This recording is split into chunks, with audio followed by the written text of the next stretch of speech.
En un mundo a la deriva, cuando la búsqueda e intentos humanos no bastan, solo una es la fuente de esperanza que llenará todo su ser. Es Dios, quien con su palabra viva y eficaz le habla hoy. Con ustedes, el pastor Óscar Velázquez.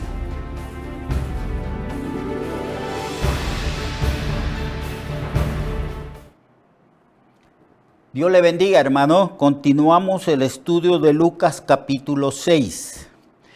Vamos a estudiar del versículo 20 en adelante. Dice así la palabra del Señor. Y alzando los ojos hacia sus discípulos, el Señor decía: Bienaventurados vosotros los pobres, porque vuestro es el reino de Dios. Bienaventurados los que ahora tenéis hambre, porque seréis saciados. Y bienaventurados los que ahora lloráis, porque reiréis.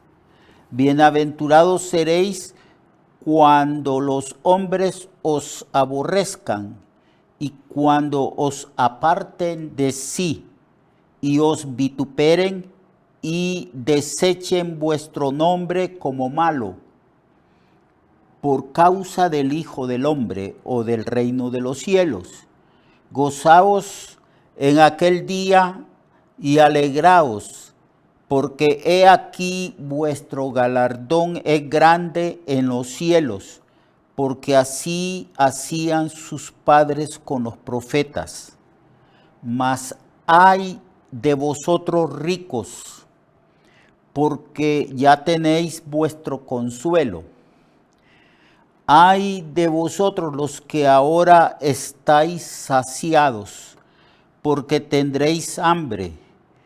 Y ay de vosotros los que ahora reís, porque lamentaréis y lloraréis.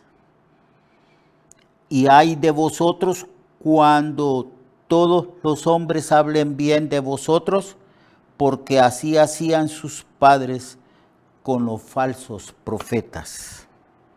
Aquí tenemos las bienaventuranzas que también las encontramos en el libro de Mateo. Algunos dicen que las bienaventuranzas de Lucas son las bienaventuranzas de la llanura y las bienaventuranzas que Cristo pronunció en el libro de Mateo son las bienaventuranzas del monte. Son las mismas bienaventuranzas, los mismos principios, la misma enseñanza para todos nosotros, para los discípulos y para el pueblo en la época de Jesucristo y en toda época hasta el día de hoy. El Señor principalmente se identificó con los pobres, con los humildes, con aquellos que eran marginados de la sociedad en el tiempo en que Jesús vino al pueblo de Israel. El Señor siempre ha estado a favor de los débiles, de los más vulnerables de las sociedades humanas en todos los tiempos. Y cuando Jesús comenzó a predicar el Evangelio, habló de ciertos principios de vida. Y su palabra era una palabra de consolación, una palabra de ánimo para la gente, principalmente para los humildes de la tierra, para los mansos, para los pobres, para aquellos que reconocían su necesidad espiritual, que reconocían que necesitaban depender absolutamente del Señor. Y también para aquellos que eran pobres, pobres literalmente pobres, socialmente pobres. El Señor vino y le dio palabra de consolación. Y alzando los ojos hacia sus discípulos, los 12 discípulos que él había escogido para que estuviesen con él, y para la multitud, porque había una multitud de discípulos, hombres y mujeres que seguían al Señor. Y decía: bienaventurados vosotros los pobres, porque vuestro es el reino de Dios. La mayoría de los estudiosos de las Sagradas Escrituras dicen que el Señor se refería a pobres tanto en lo material y pobres en el aspecto de que reconocían de que eran pecadores y que reconocían su necesidad espiritual, su dependencia y el auxilio que provenía de Dios. Más bien aquí el Señor está hablando de eso, de los seres humanos que son humildes, que dependen de Dios, que no hay arrogancia en su corazón, aunque sí pecado.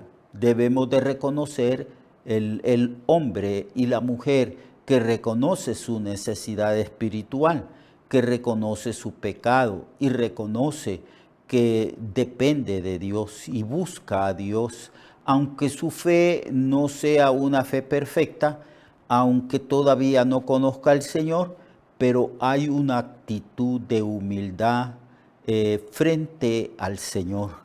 Hay seres humanos que reconocen que hay un creador y que ellos dependen de ese creador y sobre todo reconocen su bancarrota espiritual, su pobreza espiritual y buscan de Dios que Dios los bendiga, que Dios los ayude y que Dios venga a ellos porque el Señor se identifica con los mansos, con los humildes de la tierra.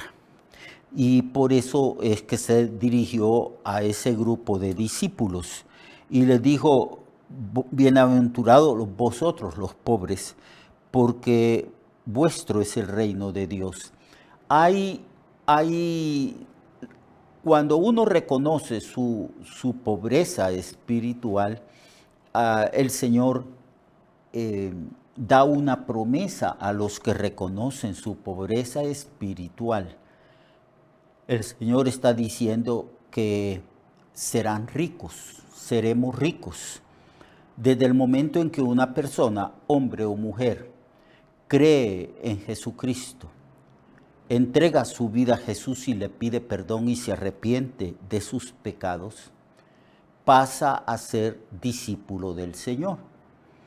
Y aunque reconoce su pobreza espiritual, a causa del discipulado, del estudio de la palabra, de la relación íntima que la persona inicia desde el momento en que se arrepiente de sus pecados, esa persona empieza a enriquecerse con la sabiduría, con las riquezas espirituales que hay en el reino de los cielos. Comenzamos con una dependencia total y una ignorancia total. Aceptamos a Cristo, nos entregamos a Él y nacemos de nuevo. Y hay una promesa del Señor que dice que el que nace de nuevo puede ver y puede entrar en el reino de los cielos. Ver y entrar en el reino de Dios significa hacerse ciudadano del reino de Dios y significa enriquecerse de las riquezas espirituales que hay en Cristo. Enriquecerse a causa de las promesas y de las bendiciones que el Señor ha pronunciado a favor de aquellos que han creído en Él y que se han humillado delante de Él pidiéndole perdón. Así que, en ese sentido, el ser humano que se arrepiente de sus pecados, que se convierte a Cristo y pasa a ser discípulo de Cristo y ciudadano del reino de Dios, empieza a enriquecerse espiritualmente a través del estudio de las Sagradas Escrituras, de su relación íntima y personal con el Padre, con el Hijo y con el Espíritu Santo, y a causa de que ahora tiene una perspectiva correcta de lo que es la vida y empieza a vivir de acuerdo a los principios, normas y criterios establecidos en el reino de los cielos que se encuentran en las Sagradas Escrituras. Entonces la persona empieza a enriquecerse. Por eso el Señor dice que los pobres serán ricos, que aquellos que reconocen su necesidad espiritual, su bancarrota espiritual, si se entregan a Cristo y si creen en Cristo, empezarán a enriquecerse y a adquirir la ciencia, el conocimiento, la inteligencia del reino de Dios y de la sabiduría que viene de lo alto. También aún aquellos que son bien pobres, hablando en cuanto a la condición social, porque en nuestro país y en todos los países del mundo han habido personas muy pobres. Cuando incorporan a su vida los principios del reino de los cielos y cuando tienen fe en Cristo, empiezan también a mejorar su condición social. Salen de esa pobreza, de esa miseria y empiezan a enriquecerse en el buen sentido de la palabra de riqueza. Empiezan a vivir mejor, a cuidar su trabajo, a tener una ética de trabajo. Si son comerciantes o si son campesinos, empiezan a administrar a causa de la sabiduría que están adquiriendo en el reino de los cielos, empiezan a administrar de una manera correcta todos los bienes materiales que el Señor les concede. Y los cristianos empiezan a prosperar no solo en lo espiritual, sino también en lo material. Debemos de entender que en la Biblia, en el reino de los cielos, encontramos promesas donde Dios dice que debemos de orar y confiar en el Señor, que Él nos da el pan nuestro de cada día. El pan nuestro de cada día, dásnoslo hoy. Así que en todos los aspectos y ámbitos de la vida humana, de la vida cristiana, de la vida del discípulo, empezamos a prosperar. Hay mucha pobreza en Honduras y mucha de esa pobreza es porque los hondureños han adquirido vicios, malgastan el dinero. Aún los pobres, habiendo trabajado duramente en un salario muy pequeño, utilizan parte de ese salario pequeño para comprar cigarrillos, para comprar aguardiente y para satisfacer una serie de vicios, de malos hábitos que han adquirido. Pero cuando uno se convierte al Señor, entonces uno se vuelve una persona sensata, sabia y empieza a vivir de acuerdo a los parámetros establecidos en las Sagradas Escrituras.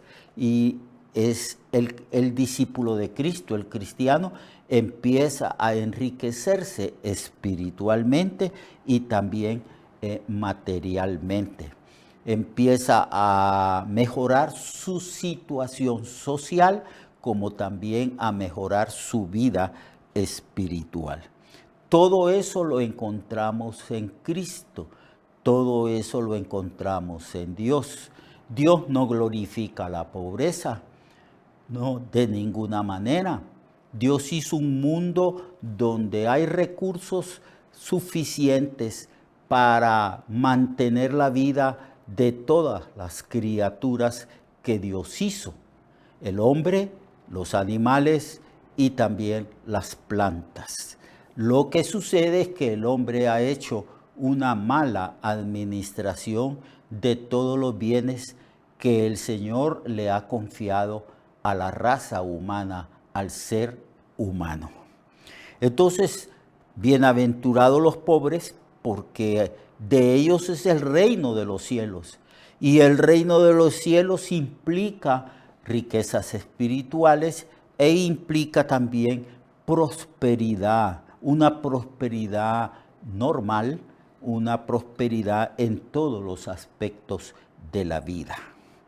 Bienaventurados ahora los que tenéis hambre, dice el Señor, porque seréis saciados. Bienaventurados los que ahora lloráis, porque reiréis. Ya hemos hablado y se ha hablado en todos los púlpitos que una de las cosas que Dios aprecia son las lágrimas de aquellos de sus discípulos que lloran a causa de sus propios pecados, a causa de los pecados de los demás, y lágrimas a causa de las dificultades, de las pruebas, de las injusticias que reciben en la vida. Entonces el Señor habla de que los que ahora lloran van a ser felices. Por eso la bienaventuranza, a veces esa palabra se traduce en felices. Bienaventurados vosotros que lloráis, porque reiréis. Ya sea que han habido cristianos que han sido ciertamente sumergidos, bautizados en las pruebas, en el sufrimiento, como en el caso de Cristo, que fue bautizado con un bautismo de sufrimiento y bebió la copa también del sufrimiento y de la prueba. Así también hay cristianos que sufren mucho a causa del Evangelio, a causa de la justicia, a causa de su servicio al Señor, pero el Señor nos da el gozo de la salvación, y también cuando Él venga, nosotros experimentaremos a plenitud el gozo de la salvación, la vida en Cristo, la vida eterna en Cristo. Y en el versículo 22 el Señor dice: bienaventurados seréis cuando los hombres os aborrezcan y cuando os aparten de sí y os vituperen y desechen vuestro nombre como malo por causa del Hijo del Hombre. Eso ha sido una constante desde el principio, desde el Antiguo Testamento, amados hermanos.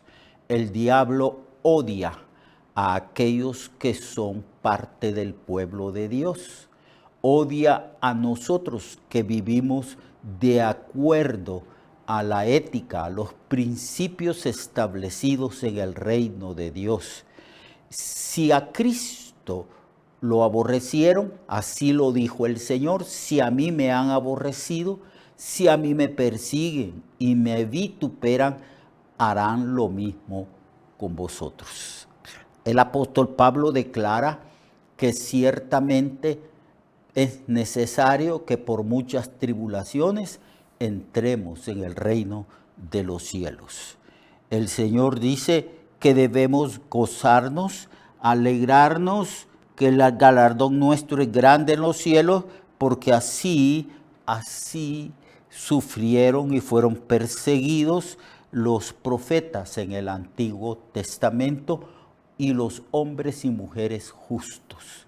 Estamos en un mundo que está dominado por la maldad, por el maligno, al cual en la Biblia se le llama el Dios de este siglo, el príncipe de las tinieblas. Y el diablo anda buscando a quien devorar y nos odia de la misma manera que odia a Dios y a nuestro Señor Jesucristo. Así pues, hermanos, debemos de gozarnos en medio de la persecución. Gozaos, alegraos, sois bienaventurados si os persiguen, si dicen cosas malas de vosotros mintiendo. Gócense, alégrense, porque el galardón que nosotros los cristianos tenemos es grande en los cielos. Amados hermanos, no temamos el vituperio del mundo. No temamos ni vivamos de acuerdo a las opiniones de los hombres. Vivamos de acuerdo a la palabra del Señor, a lo que el Señor quiere de cada uno de nosotros. Así pues, hermano, Dios le bendiga a usted. Gócese, alégrese. Grande es el galardón en los cielos. Y aún aquí en la tierra, el Señor nos recompensa cuando nosotros sufrimos a causa de su palabra y a causa de el reino de los cielos. En el versículo 24, 25 y 26 hay advertencias y ayes en contra de aquellos que son enemigos de Cristo y de nosotros, y de aquellos que viven una vida de disipación y pecado. Hablaremos de esto el día de mañana. Mientras tanto, amado hermano, Dios le bendiga, Dios le guarde y sea valiente y esforzado. No desmaye, no tema, porque el Señor nos ha llamado a ser sus hijos, a servirle, y Él está con nosotros todos los días hasta el fin del mundo. Hasta pronto, hasta mañana. Recuerde que su vida puede cambiar y mejorar, porque la palabra de Dios es viva y eficaz, y más cortante que toda espada de dos filos. Hebreos 4:12. Nuestra oración y deseo es que esta palabra predicada lleve mucho fruto. Le esperamos en el próximo programa, a esta misma hora y en esta misma estación. Esta es una producción de Ministerios Reflexionarte, en colaboración con Cirkenu Network. Sus comentarios son bienvenidos. Escríbanos al correo reflexionartehn@gmail.com o al 504-9802-6186. 504-9802-6186.